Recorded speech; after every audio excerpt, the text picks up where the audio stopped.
Okay, guys, so welcome to week 4 now. This is documenting how the training's going on that journey to the Paris Olympics, trying to qualify, and really just giving people an insight into how you can look at your week's training, judge it, analyze it. I think there's a couple of things. There's an idea in running that if you're running a certain amount, that's great. I ran 60 miles, I ran 70 miles, I ran 80 miles, and people often then think that because they've ran a certain distance, that then means that they're going to achieve a certain result. There's a big sort of stigma around mileage and volume, and it's in no way not important. It's really important, but what's a lot more important is what went into that quality of training, quantity of training. Did you run the miles at the right intensity? When you went to a track or you went to a hill and you were doing repetitions, did you run the 3 minute reps at the right intensity? And so when I'm doing these weekly recaps and these weekly reviews, I'm really looking at not just did I do the tempo, did I do it at the right intensity? I'm trying to look at when I did the 1k reps at aerobic power and I wanted the heart rate or the intensity or the lactate to be a certain value, was it that value? And given that there's only 16 months, I think, until the Olympics, and I'd taken time off, I need to make sure that when I am training and I'm out there and I'm doing the training, it is at the right intensity. I essentially need to make sure that every session that I do, it counted towards the end goal. And by doing these little reviews and looking back at the training, it might not seem important, but better to decide at the end of the week that you're doing maybe threshold too hard, or you're doing your aerobic power sessions too hard, or maybe too easy. Better to realize at the end of each week than get all the way to your next marathon or my next marathon and think you're going to run really well because you averaged 60, 70, 80 miles per week, 30, 40, it doesn't matter. Maybe you averaged the same as the last time you ran a personal best, but maybe last time you got the intensities right. Maybe last time when you went out the door and you were going to do threshold, you went out the door and you did threshold. And so that's the purpose of these reviews. I think it's also a great time to just reflect on how's everything else going? How was the recovery stuff this week? How was the gym stuff this week? And I think if you go too long without looking back, it's easy to get into probably bad ruts before you even realize that you're in a bad rut. And that bad rut can also just be a lack of knowing, a lack of seeing. And you can get into this sort of rhythm of pushing everything too hard or perhaps consistently changing sessions. And often a month can go by, 6 weeks can go by, and then you remember and you realize and you see it. And sometimes it's too late because you actually realize when you go run a race and you try to run really fast and you think you deserve to run really fast because you've done all this training, you think to yourself, I wonder what's wrong. And then you look at the training, you look at what was prescribed, you look at how you executed it, you realize for 3 weeks in a row you were pushing things too hard, you realize you weren't doing your gym, you realize you had done no self-massage, no foam rolling, no recovery stuff, never penciled in any form of treatment, skipped all the rehab stuff, and you kind of look at it in a bit more detail and you say to yourself, it probably makes a lot of sense now why the race didn't pan out the way you wanted it to. Most people look back way too late. Most people look back when a bad result comes. Most people, I think of life as this, like, especially running life, it's this like fast moving train. And the train's just steaming ahead, full speed. And while you're on it, it all makes sense. You think what you're doing is it's perfect, it's relevant. You have to think that way or you won't be motivated to do it. And then something goes bad, maybe a race result or maybe a couple of training sessions, a couple in a row, and that's like the train being like bashed off the tracks. And then you take a moment to digest and you think, oh wow, like I wasn't focused. I was doing this too quick. I was doing that too quick. I was skipping this. I was skipping that. The purpose of these weekly reviews for me is A, to show people how the journey's going, because there's not enough time when I'm doing the other YouTube stuff to dissect and go through all the training, but also to hope that you'll start to look at your own training kind of in the way that I am. And it's not over analysis. It's not like I'm sitting here with, like, is it a microscope, and I'm not killing my brain with over analysis, but it's still worth having a look. And it's still worth questioning if certain decisions were the right decisions or bad decisions. And on that note, let's start to have a look at how training went this week.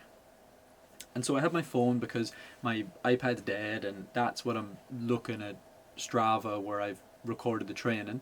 And so I'm not being rude looking at the phone. And so this week was 87 miles, and that was 13 miles more than last week. So last week was 74. That's a bit of a jump, but I'm quite happy with that. That was like a good jump. That's me kind of, let's see, 1, 2, 3, 4. If you can see it, I don't know if it'll show you. Maybe, hold on. No, it's not going to. You can see that it's quite a nice ramp. It's not like I didn't just suddenly jump from 0 to hero. I went through a process, and that process was like, where are we? 20 mile, 30, 50, 65, 70, 85. It built in a nice way that is likely why I'm still healthy. I can't talk about this week. I am still healthy, but I went to see my physio here. I'm back in London. I'll get to that. But I went to see my physio yesterday, and the body wasn't in a great way. And that's, I think I talked about this before, that just because you're healthy and able to run doesn't mean that the body's in a good place, doesn't mean that it's moving well, doesn't mean that you're your most efficient self. And that's actually a chat I had with the physio yesterday, was you can have the same fitness but be moving better because the physio's doing a good job, because you're doing your rehab, because you're doing your gym stuff, and you can have the exact same fitness and get a better result because you're just more efficient. It's like a mechanic tuning up the vehicle, same engine, all the parts are the exact same, but the vehicle's faster because you've got it in a good place. And so 87 miles, I'm quite happy with that. I'm going to be harsh. It's difficult. If I was being harsh, I did have to go to Hawaii and sort out an apartment that I was living in and deal with life stuff that needed to be dealt with. With all that in mind, was it the best week to increase the training and have my biggest mileage week so far? Yeah, possibly not. I'm not encouraging training when you've got other life stuff going on, but if there was a bit of a tip there, it would be that if you're going to make decisions and you have to do certain things for life, sometimes you need to make decisions that says it's not punishment, but it's kind of like, hey, this is really important for life, I need to do this, but realistically and logically it would make sense to not push and push and push this week because that travel will take it out of me. Moving stuff around the apartment, packing stuff up, that's going to take it out of me. Getting on a plane, I did 3 flights last week. Yeah, oh no, I'm in big trouble in this week's recap. 3 flights, and it was my biggest mileage week to date. You see the purpose of these weekly reviews. You can see on paper, Strava can look beautiful. Your sessions can look good, they can look fast, but it's when you dissect everything, that you start to think, were they good decisions? You ran your biggest week to date. When we talk about the training and the specifics of the training, I pushed the training a little bit this week. I tested myself, but kind of for good reason. But was that all good decisions? Were they all good decisions? I'll probably find out in the next 4 or 5 days. That's when the tiredness would seep in. That's when forward progression would halt a little bit. And you can't really get confused, because you say to yourself, you asked a lot of the body last week.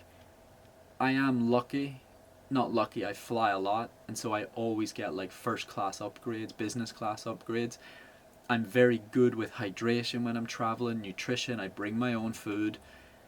And so I helped the body as much as I possibly could, but it was still a big ask of the body to handle all of that. And so possibly this week's training is going to get... there's 2 scores. It's going to get a 5 out of 10 for decision making around the training, because when I get to, I added a bit more harder stuff, I'll get to that. In terms of like application to training, it's getting a 9, because when I did the threshold stuff, it was at threshold. When I did the stuff on the track or the aerobic par, it was at aerobic par. Execution was brilliant. But should I have adapted the plan a little bit? Because the plan was made without the travel.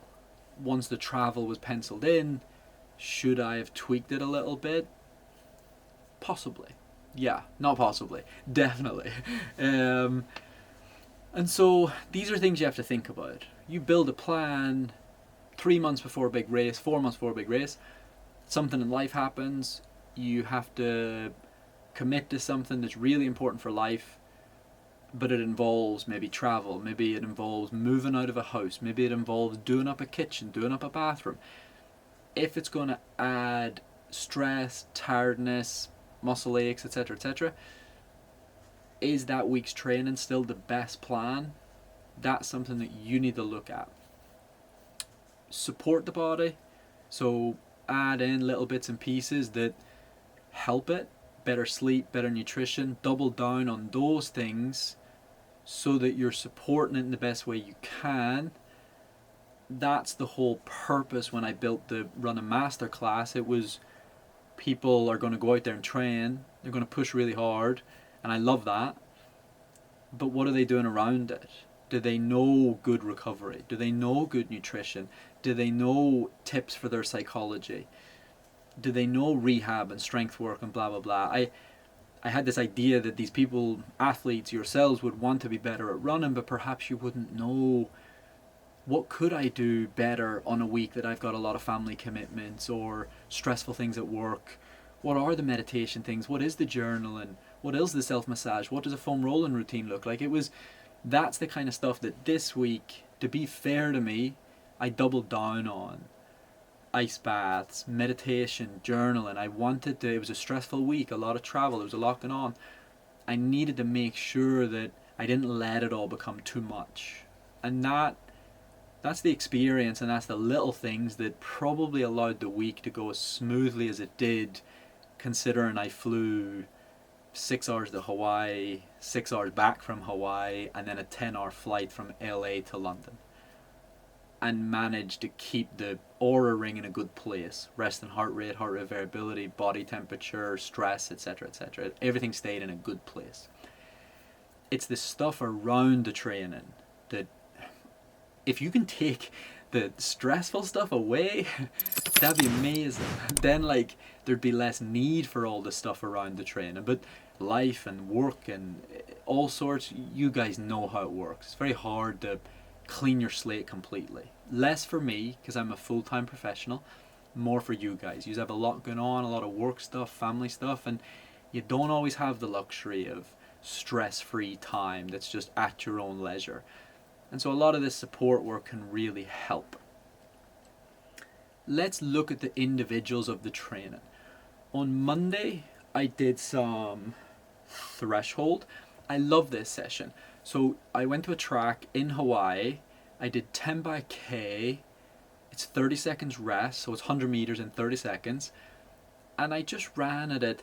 I love the threshold session because you need to keep the lactate under 2, which, let me be clear, it is a joke.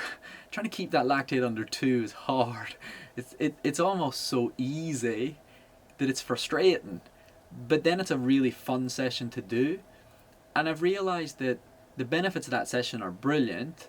And I've realized that it's the session that nobody wants to do, even though it's so fun and kind of easy. But everybody's willing to push. We're all guilty of that. But most of the time we're not willing to hold back. And so I did it. I was really excited that the lactate stayed, I think it was 1.5, 1.6. It's the first time in a month that I've noticed that lactate come down. It's starting to, there's a little layer of excitement. It's not fast yet, but at least there's a better level of control. Remember in flag I talked about a bit of wind, a little bit of an uphill, went all over the place. Now there's that level of control, and I got very excited about that. It's like my body's remembering. Wednesday, still in Hawaii, I did, so the Ks on Monday were 320 per K, and it was hot. Maybe like 80 Fahrenheit and 85% humidity. That's like maybe 25 Celsius. It was hot and humid. Wednesday was a bit less hot and humid because there'd been storms, and so it was a bit nicer.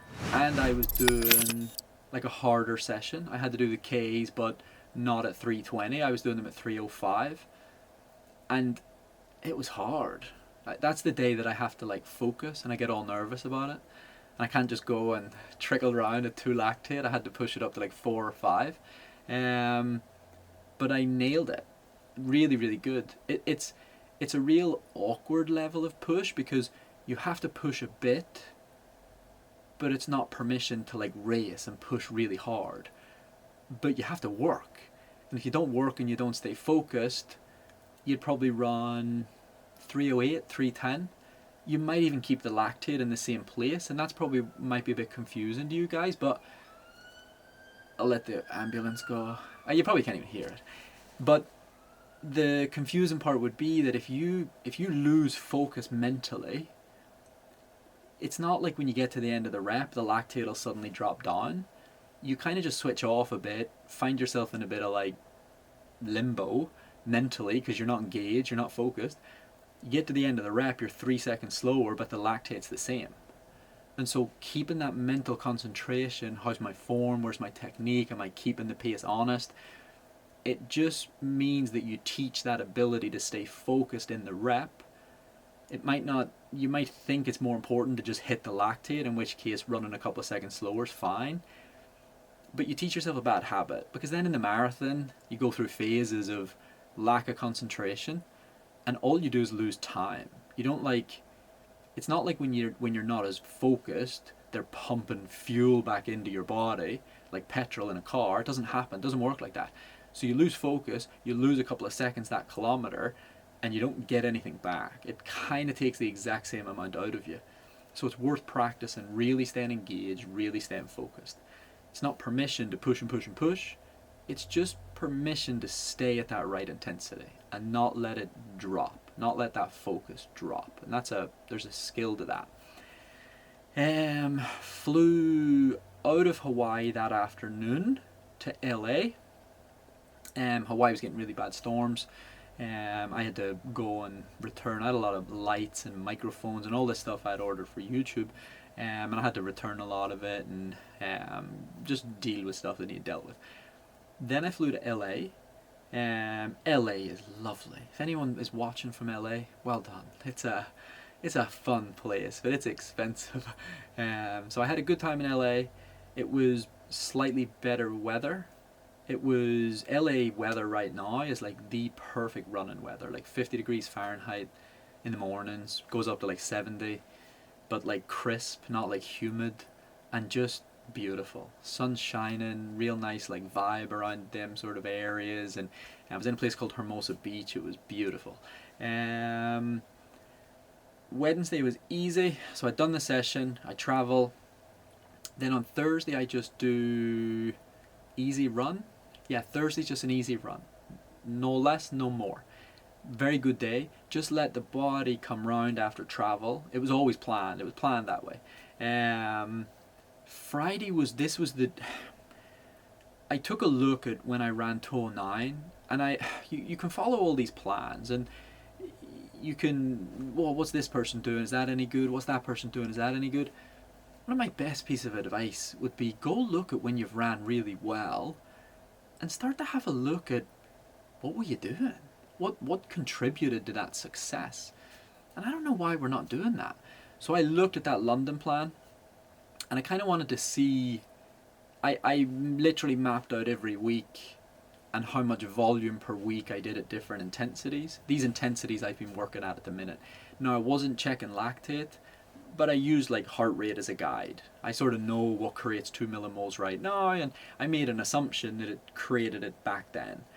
And then I put it all into categories, like how much volume at 2 millimole lactate, how much volume at 3 to 4, how much volume at 4 to 5. You get it.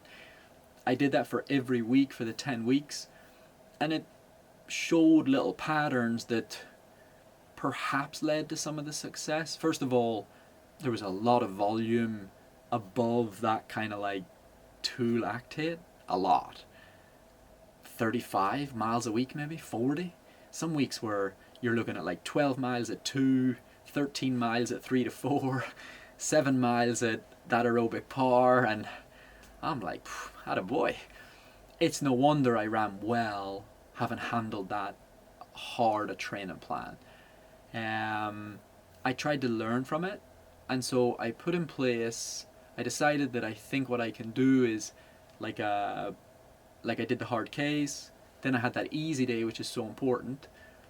And then instead of like a Thursday, having had that easy day, instead of having that like steady day that I talked about, which I believe is important and serves a purpose, I decided to swap the steady day. Well, still a bit of steady in the warm-up, but then I decided to do time at 2 lactate. So 20 minutes in one go, and it will build at 2 lactate. So it's that kind of, I told you on Monday that I did, it's nice and easy, it's not too hard, it's doesn't beat the body up too much, it requires quite a bit of discipline.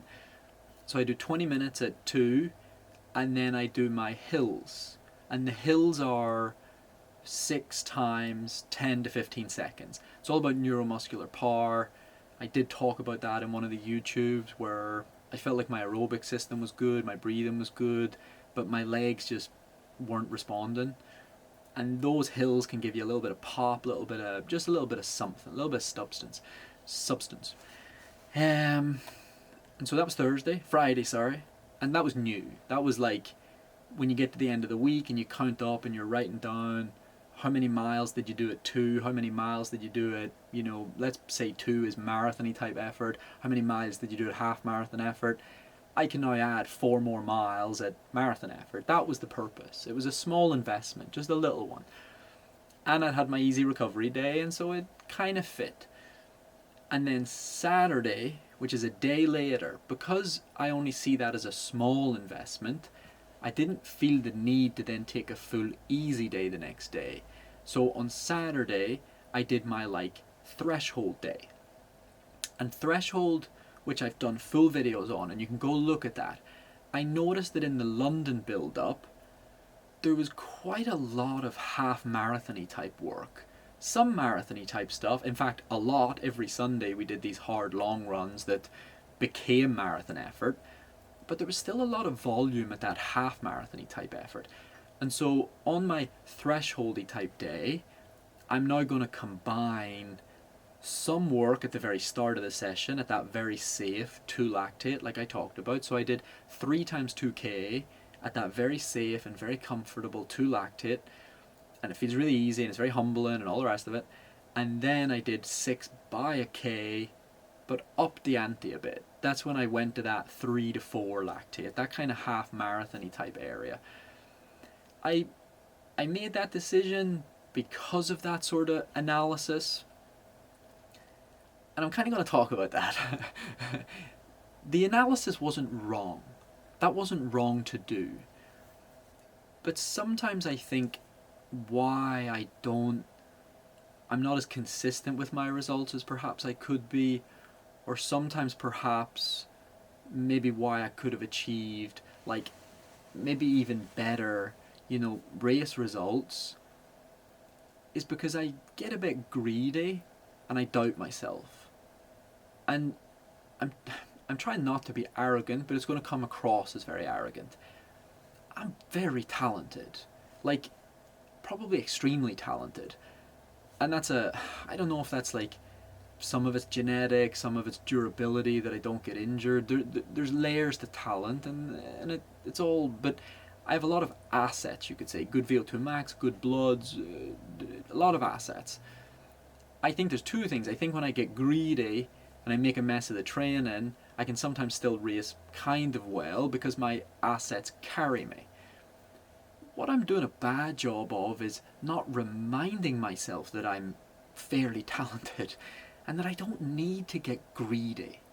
I'm getting greedy and then it's tripping me up because I'm getting 4 mile of extra work on Thursday or Friday, whatever day it was, at 2 lactate. But a coach might be like, that's actually not enough to stress the system for you to gain anything. And all you did was probably make yourself a bit tired for Saturday's session. And then they'll be like, why did you do that? And I'm like, well, I think I get a bit insecure about my training and want to do the most I can and think because I can handle it and I don't get injured, I should. And the reality is sometimes I need to just take a deep breath, remind myself that that sort of 9-day cycle that I was doing was working. It was pushing things forward at a lovely rate.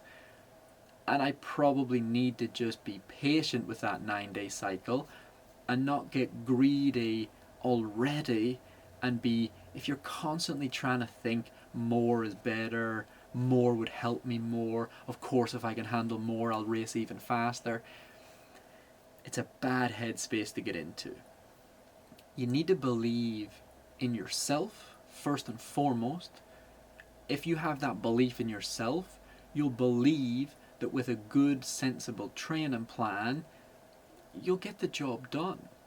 When you start to think that way, that, oh no, I need to do more than others, and I'm a bit torn because perhaps it's one of my assets, perhaps it's one of my skills that the body doesn't break down. But just because it doesn't break down physically, it doesn't mean that the science and the aerobic system, that it's not breaking down. And if it breaks down too much, you don't get the benefits of the training. Remember I talked about the sponge analogy? You can't just keep dipping it in the water. If you're never draining it, you can't just keep dipping it in. And so this week, that while I'm giving myself that like 9 or 10 out of 10 for when I showed up and I was doing the training, I executed it perfectly, give it my all, didn't moan about it, didn't stress about it, was super focused. I'm getting a 5 for some maybe errors, maybe a little bit of just like, I'm not punishing myself about it, I'm not mad about it, but there's a responsibility there to be like, if you keep doing that, where does it end? Are you going to make that day before a threshold, is it going to become 8 miles at 2, and then is threshold day going to become 12 miles? Where does it end? Where does that kind of like greed end? And if you get to the end of a month and you've done your 9-day cycles and things aren't progressing, fine. Then you have a look at it, then you decide, do we need to make some changes? But if you haven't got to the end of that month and things are still progressing, you do not need to add stuff in. That's when you're just getting a little bit anxious, just getting a little bit insecure. And I shouldn't have been digging up like that London stuff because I'm not even training for a marathon just yet. I like that I know where I have to get things to. I like that I looked at what sort of work I respond well to. But I'm already doing it. It's already in the 9-day cycle. I just got a bit greedy with trying to squeeze more into the 9-day cycle. I should actually consider moving to maybe a 10 to 12-day cycle because I do have time, and add in an extra easier day just for safety. we're always willing to push, push, push, but we're not always so willing to just back off that little bit. And what if you end your running career one day and you could be told that, hey, you could have been better if you didn't train as hard. Hey, the mistake you made was pushing too hard. You'll be like, are you kidding me? What? And that's like, yeah, hey, you could have been really rich, but you were investing too much money in the stock market. You'd be like, you're joking. And that's, yeah, running's complicated, but a lot of it is you have to look at, why am I making these decisions? Is this logic, or is this a bit of anxiety? Is this what's pushing me to make some of these choices?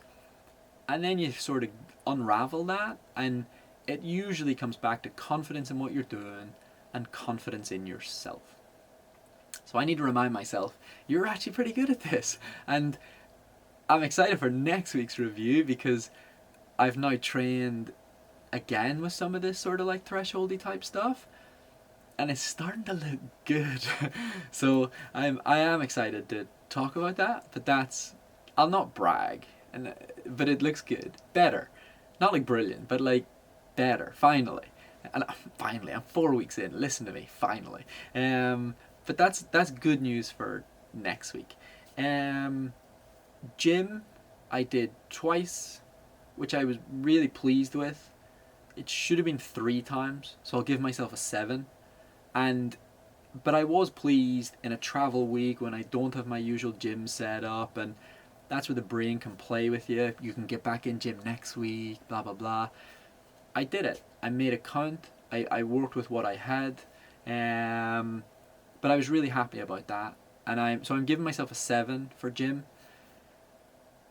This week has not got off to a great start with gym, but I can make up. I have time. But 7 out of 10. I'm now following, I shared with you guys my new gym coach. He's been genius. I know he shared a reel. If anyone follows me on Instagram, you'll see the reel. You'll see the sort of corrective work that he was doing with me, where we did these tests, and that was part of the justification to come back to London, because there's further tests to do, some strength tests.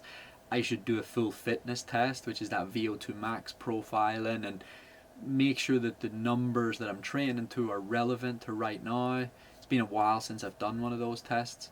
There was a couple of reasons. We'll get to the travel part. Gym was good. Nutrition was good. Could be better. Slipped a bit in Hawaii. Some very delicious food in Hawaii. Difficult to make good decisions.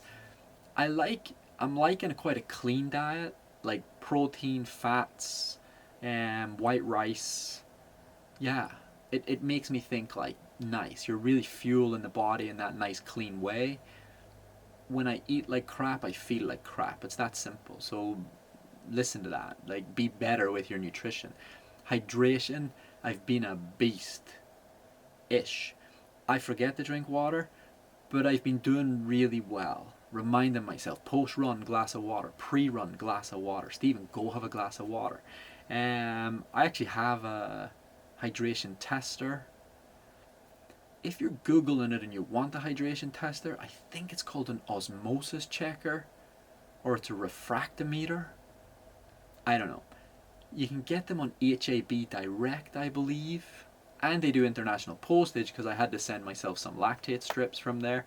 HAB Direct. Maybe it's HBD Direct. I'll check. Oh. HAB Direct, HBD, HAB Direct. HAB Direct. I don't work for them. I don't make any money. Aside from pushing my own little like masterclass, I don't really think I've pushed that many things on the channel. With my podcast, I kind of refuse to. Lots of companies will get in touch and they wanted me to be like, hey, this podcast is sponsored by X, Y, and Z, and I only ever really push something if I use it and I'm into it, because it's like, if I'm not using it and this is what I do and this is something I try to be really good at, so if this product helped, obviously I would use it. I do have some stuff to push this week, but I don't have them handy. One of the cool things about coming back to London is the CBD company. I'm getting way off track, but I'll be quick. CBD company sponsors me from London, so I always get nice little care packages when I come back to London. If you're into your psychology, lion's mane, CBD in the morning in your coffee. They do some really cool de-stress and unwind stuff. The de-stress and unwind stuff, I haven't researched the ingredients. I've researched a few of them. I'm sure it helps. But it also helps to make like a nighttime tea and have your little de-stress and your little unwind. And it just sets the mood. It's like, hey, I'm getting ready to go to bed. I'm ready. Close the laptop, get in that mood. I'm going to do like a daytime routine or a morning routine and a nighttime routine YouTube. But I've just been traveling and flying a lot that it's not been easy for me to do it. I want to do it right. I try not to... I'm. If you watched it, I'm frustrated at myself that I uploaded the how to carb load for the marathon. I was traveling a lot. I've got distracted again. I was traveling a lot, Hawaii, all over the place, and I realized I hadn't uploaded on YouTube in a few days, and it was just an old bit of content that I had, and I wish I could go back, and it wasn't as thorough as I wanted. It annoyed me that I uploaded it. I got annoyed about that. I'm getting a bit protective of like what I'm sharing because I want it to be good. The morning routine, the nighttime routine, it'll come. Hydration, nutrition, it's been good. That has now, I don't take many supplements. After travel, I take cherry juice. Not sponsored. Go on the HealthSpan website, cherry juice. It's good. After travel, it's good. After hard training, it's good. You mix it with water, reminds you to drink water. Win-win. Hydration, nutrition, been good. Gym, better. Physio, amazing to start getting the body back in a better place. I could be doing more yoga. I'm a bit upset about that. Not that upset about it, but I should be doing more yoga. Yeah, that's kind of like the week. A lot of travel. Really nice to be back in the UK. I got in the Uber, we're driving, and somebody like almost crashed into the Uber driver, and it was clearly this person's fault. I love that in the UK and Ireland, it's the only place that when you do something wrong, your little defensive reaction is to blame the other person. You made me do that. I loved it. It was hilarious. It's nice to be back. It's I don't often look forward to the travel, but once the travel's done, I'm always happy to be back. I like that, and I have friends here, and I get to go join them in the park, and I'm going to join Jack tomorrow, really good runner, Jack Rowe, and we'll do mile reps in the park, and it adds a difference to the training. When you train with somebody else, lactate sometimes goes out the window a little bit, and I like that. I believe in a fine art of balance between science, and sometimes running's just hard. Just try to keep up. Push yourself. Test yourself, I should say. And so there has to be a fine balance. This day, very, very controlled, very sensible, very smart. Maybe that day you go join a group and you test yourself. You show yourself you can push harder than you believed. Yeah, I don't think there was something I was going to come back to, and I said I was going to come back to it, and of course now I forgot because I got distracted. Oh yeah, came back to London. I'm doing an Under Armour thing in middle of March. We're releasing a new shoe, the Flow Velocity Elite. Very excited about that. And I had to come back to do that in Portugal. The travel, flying from LA direct to London, easy. 10 hours, whew, off you go. Flagstaff to Phoenix, Phoenix to Lisbon, Lisbon to Faro. There was a lot going on, and when I tried to map out the training and make it look like clean, I have this like lovely color-coded system. I wasn't loving it. I was having to take too many easy days because of long haul, easy, easy, easy, left altitude, be careful post altitude. There was too much going on. LA to London, no problem. Got a mileage upgrade, meant business class, got some sleep, woke up in London, all good. It also means that I now have 4 weeks at sea level, which actually is quite good. I can get things done. I can get some testing done while I'm at home. I can go see my house in Ireland that I bought and never go to. I can go see my family. Yeah, lots of really fun things. And Katie, my partner, is in the UK, and she just qualified for European indoors.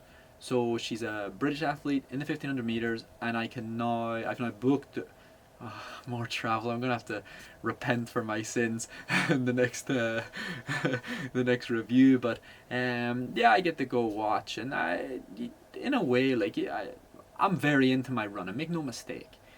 But this is my partner, and she could do really well at a European Champs. I want to go support, and so I'm happy about that. I think we, not to get personal, but we clash a fair amount. But also when we're closer, and if I'm there, I know that my presence has a calming effect, and I do hope that by going, it'll bring a sense of calm before the madness. You know, this girl's going to a European Champs. It can be stressful. It can be, and I do think that's worth it to me, even if it compromises training a bit. Just to know that she knows that I'm there in the same place in Turkey. I might not even be close. I'll just be somewhere, and I think there's a value to that. So I'm excited about that. There was lots of different reasons to make the trip back. It just kind of worked, and yeah, I also believe that I've been following the 9-day cycle religiously and doing it really good, and I believe in, like I said, science can go so far, and you can hit these zones and you can run at those intensities, but sometimes you have to hit that next level, to get that next little jump in training, that next little boost. Race, seek company, get out of your comfort zone, have somebody push you, have them dictate the tempo. And yeah, I think it brings a little. Anytime I've ever came to London and spent a couple of weeks with Jack, I've moved on. We've pushed each other. We've got to new places. And so I thought that was important. And so overall, pretty good week. Need to do. When I was in LA, my sports psychologist is from LA. As I walked into his office, I realised I've got lazy with meditating, lazy with journaling, lazy with going for a walk without the phone. I realised this is really important, and if you've made it this far, you're in for a treat. Life, it's easier nowadays to be unhappy. It's easier nowadays to just be lazy with things. The world's set up for us to be lazy. You wake up, you check your phone. You're not supposed to check the phone the first thing in the morning. You're supposed to drink a glass of water. You're supposed to be present. You're supposed to write down what's the goals for today. Having good psychology, good discipline, and running, doing the stretch and doing the foam roll and doing the drills, doing the gym stuff, it's harder. It takes more time. It takes more dedication. But you get paid back with better results. It's the same with psychology. It's easier to be unhappy nowadays because meditating takes time, journaling takes time, and we're all in this like rush. I'm doing it too. I haven't journaled, meditated, done my present walk for. I've took advantage of the fact that I feel okay, but it doesn't. It's often not until, call it shit hits the fan, that you realize, feck, I kind of wasn't okay. So I need to get back to that journaling, need to get back to that meditating, need to go for some of those walks and just no phone, no agenda other than to be present with where I am right now. Some of this flying around, I pinned it down to perhaps it's because I've moved away from the journaling and the meditating, and these things don't happen by chance. When you start to pick up little injuries and you look back and you realize, it's 4 weeks since I've done my rehab, it's 3 weeks since I've been in the gym. These things don't happen by accident. When I start to notice in life that I'm a little bit all over the place, I'm not going to judge myself, I'm not going to lecture myself, but I'm going to recognize it, and then I'm going to get the meditating back in place, the journaling back in place, being present and going for a walk and calming things down back in place. That discipline gets back in place, you'll start to notice better patterns in real life. That was a lovely way to end this week's recap. Hope you enjoyed listening. Hope you gained something insightful out of it. Remember, you can subscribe, you can like, you can comment, you can do all those lovely things. If you want to check out the masterclass, check out the masterclass. It allows me to do more content. It allows me to invest in. You're looking at a setup here that has a light there, a light there, a light there, a microphone there, a camera there. That camera cost like $2,000. That light was like $200. I've always reinvested. If people have got behind me, then I've reinvested back to provide better content for YouTube. And it's like people helping people. And believe me, the value of that masterclass is scandalous. What is it? 60 lectures, 12 hours of tips. Come on, it costs more money to go see a physio. It costs more money to go see a nutritionist for one session. It's all in there. It's literally strength stuff, nutrition stuff. It's all. I won't go on about it. But I do hope you have a great week. If you've listened and you know that perhaps you could benefit from some meditating at the minute, breathing, breath work, journaling, do some. There is free stuff on the site as well. Go have a look. Take care. And if you've made it this far, you're such a legend. That was such a long episode. But well done. Take care. Thank you so much. If you liked today's video, don't forget you can check out my running masterclass at joggingroom.com. 60 lectures, over 12 hours of tips, strength conditioning, nutrition, recovery, foam rolling routines, strength conditioning routines, sleep tips, psychology tips, race preparation tips, everything you could imagine, from how to carb load, how to work with your glucose to get better at running, and all the tips that have helped me get to the level I've got to. I didn't get to run 209 without a lot of knowledge, and I wanted to pass that knowledge on to other runners who wanted to get better. I wanted to help other runners that perhaps sat at home and wanted to be faster, wanted to be better at running, wanted to handle anxiety better in competition. I tried to get all that knowledge out of my head and into this masterclass. So if you want to go check it out, check it out. If you sign up, I hope you really enjoy it. I hope your running reaches really good new levels, and take care. Happy running. Be kind to yourself. Stop beating yourself up so much. Running in life is really hard, but well done.